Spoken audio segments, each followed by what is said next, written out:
Hi, it's Pia Starro. Okay, so Pisces placement. So this is your bonus love reading. So titingnan natin yung situation ninyo. Okay, kung anong meron.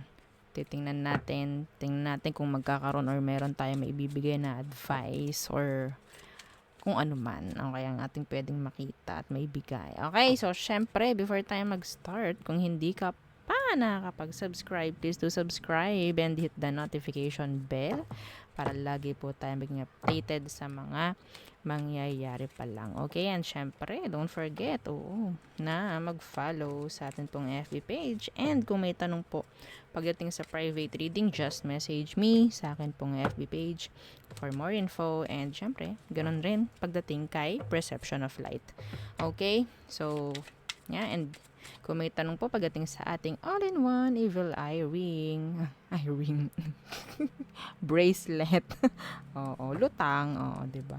So, kung may tanong po sa ating all-in-one evil eye bracelet and sa ating evil eye ring and sa ating evil eye necklace, kung may mga tanong, just message me, okay, sa akin pong FB page for more info, okay?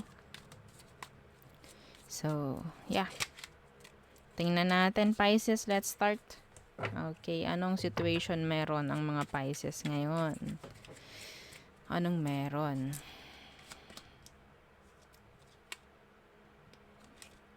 The King of Swords. And the Seven of Cups. May naguguluhan, may nag-iisip, may mga pagdedesisyon, may mga pagpaplano pagdating sa sitwasyon. Yeah, may nag-iisip dito.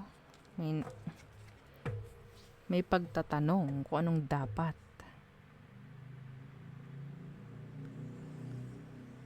This is like mind over heart. Parang ganyan, mind over heart.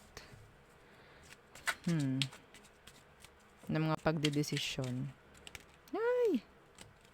Okay. So, tingnan natin. Ano ba ang meron sa person mo? Anong meron sa person mo? Pisces. The Five of Swords in reverse. Okay, and the Hanged Man. So, they're giving you mixed signals. Okay? They're giving you mixed signals and pwede kasi ang ginagawa is yung sinasabi at action ay hindi equal. Okay? Pwedeng iba yung sinasabi niya sa ginagawa. Okay? So, kaya nagkakaroon ng confusion. Nagkakaroon ng pag-iisip dito sa sitwasyon. Okay? So, ganyan siya. Kaya totally, lagi kang napapaisip. Ano bang gusto ng taong ito? Ano ba talaga? Ako'y naguguluhan. Ako'y nagugulumihan. No? Okay, basta inyo, same gender kayo. Yes. May paghihintay na ginagawa or walang action talaga. Pero ang daming say. Ang daming ebas. Ano po yung ebas? Ang daming sinasabi. Ang dami lang sabi pero kulang sa action.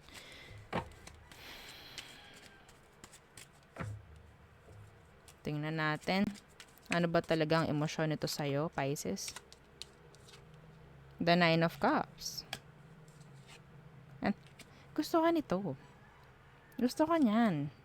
Yeah, there's attraction. Anong problem nito?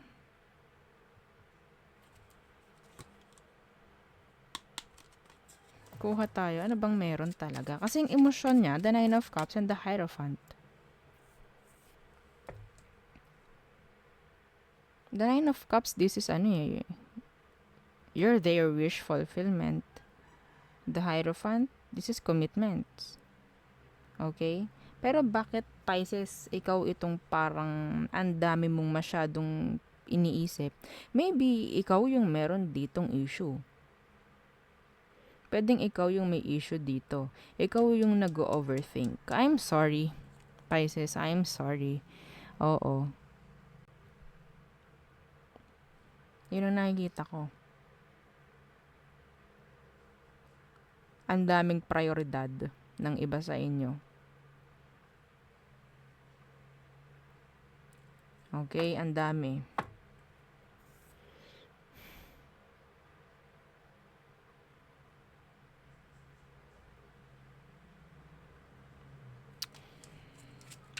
Kuha nga tayo.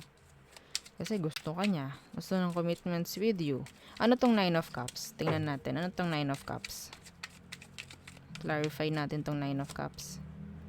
The World in reverse. Pwedeng meron ka pang hinihintay Pisces, sa kanya. Pwedeng nakukulangan ka pa. Yun. Pwedeng nakukulangan ka pa. Marami ka pang hinihintay, marami ka pang hinahanap. I'm sorry, akala ko ang may issue dito is yung person mo. Pero yeah, don't worry, pwede naman itong maging vice versa. Okay? Yeah. Napakadalang ng mga tao na umaako ng mga ganito. Okay? So, unahan ko na. Okay, sige, pwede maging vice versa itong reading.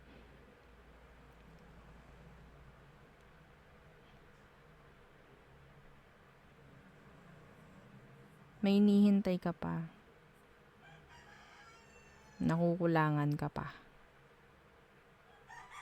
Yes. Para ka may checklist pagdating sa taong to.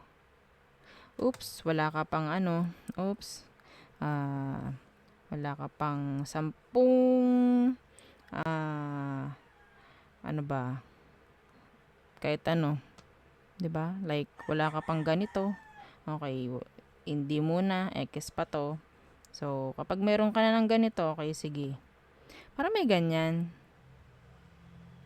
Kahit lahat pwedeng gawin ng taong to. Ikaw lang itong parang aligaga. Ikaw lang itong parang nag-iisip ng sobra. The Hanged Man, this is your energy. Ikaw lang yung parang nag-iisip ng kung ano-ano. I think this person is a green flag. Pero nakikita mo siya as red. Yeah. Anong next action niya? Tingnan natin. Some of you need to heal. Okay? The World's in the reverse. Some of you hindi pa healed. Okay? There's talagang past na tawag dyan. Meron pang unfinished business. Okay? From someone or I don't know. Yeah. Anong next action niya towards you, Pisces? Yeah, the Page of Cups. May pagbibigay May pag-o-offer. Ano to? The Knight of Swords. Andyan pa rin, pagpuperso niya. Kahit mahirap. Kahit nahihirapan. Kahit kailangan niyang talagang mag-sacrifice. I don't know. Bakit ganito? They like you. Okay? Gusto ka nito. Yes. Some of you, this is younger. A younger energy. So, I guess kaya ganyan. Kasi pwedeng iba sa inyo, hindi niya mahabol kung anong meron ka. Kaya medyo tagilid ka. Like, naku, hindi pwede. Parang ako pa yung gagawad para sa kanya. Parang ganun I'm sorry. Oo, I'm sorry. Ganun na nakikita ko.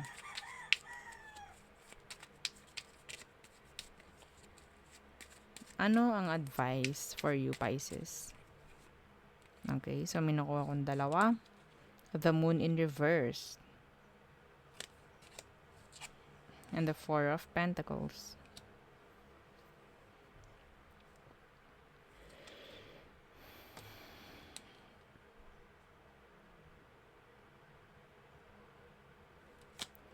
Yung iba sa inyo, nag-iisip na nag-iisip, no? Holding back. Hindi ina-advise ng tarot na pag-isipan mo itong taong to ng kung ano-ano. Okay? Ng kung ano-ano. Ito pa lang, sa unang-una pa lang, the Seven of Cups. This is confusion. The Moon in reverse, ito yung pag-alis sa confusion. By what? By not holding back. Kung anong hino-hold back nyo dyan, Pisces, ay kailangan yung sabihin, kailangan yung aksyonan. Kung may mga tanong kayo, kung may mga kailangan kayong sabihin, do it. Say it. Okay? Maging patas ka sa kanya. Kasi itong taong ito, I think, maganda naman ang intention. No? Mali lang tayo ng pagtingin dito sa taong ito. Yeah, they're not ready, pero genuine. Yung nakikita kong intention nito for you. Pwedeng tingin mo sa kanya, ay, bata pa kasi to eh. Parang ganyan. Ay, baka ganito lang habol niyan sa akin. Mga ganong mindset. Ha? Okay? So, yeah. Maging patas ka. Hindi ka kasi nagiging patas eh. Sa pamamagitan ng pag-iisip ng what? Lalo na kung bago pa lang kayo nito. Kung bago pa lang or nanliligaw, mga ganyan. I'm seeing here something na this is a new connection. Okay? Yeah. Andyan yung trauma. Okay? Andyan yung trauma. So, kailangan mag-heal. Yeah. Kailangan mag-heal. Lalabas kasi na parang magiging iniisip kasi is baka maging one-sided lang to or what. Okay? So, hindi talaga magiging okay yung sitwasyon kapag ganun mag-isip yung isa. So, kung sino man sa inyo yung ganun, kailangan mo maging open. Mag-isip, magsabi kung anong dapat sabihin, magtanong kung dapat magtanong. Okay? Ipaalam kung anong nasa isip mo. Hindi pwedeng, ay, baka ganito siya. Ay, ganito, ganyan. No? Kung, tingnan nyo kung nasasapat ba. Okay? Ang mga makikita at maririnig mo. Well, nasa sa inyo rin. Okay? So, tayo tumungo na sa all signs. Aries through Pisces. Aries, gusto niya makipag-ayos. Taurus. So, si Taurus parang lumalayo. Gemini. Okay, so parang ang daming confusion, conflicts. Okay, red signals, mixed signals. Okay, red flag I mean. Cancer, they're waiting, thinking of you. Leo. Ego. Ang nakikita ko dyan. Ego. Virgo, pwedeng meron ditong third party involvement. Some of you meron ditong pagpaplano pagdating sa kanya. Libra, they would just want your attention. Just attention, okay? Scorpio, they want to talk. They're manifesting you. They're waiting. Sagittarius, pwedeng meron silang gustong malaman, gustong masagot. Capricorn, they're overthinking. They're afraid. Aquarius, they like you physically. Attracted physically. Pisces, hopeless. And yeah, may sabihin nating kailangan mag-heal ni Pisces. Okay? So there, yun ang ating reading for you, Pisces placement. So, syempre, huwag kalimutan mag-like, share, and subscribe. And follow our FB page. Thank you. Bye!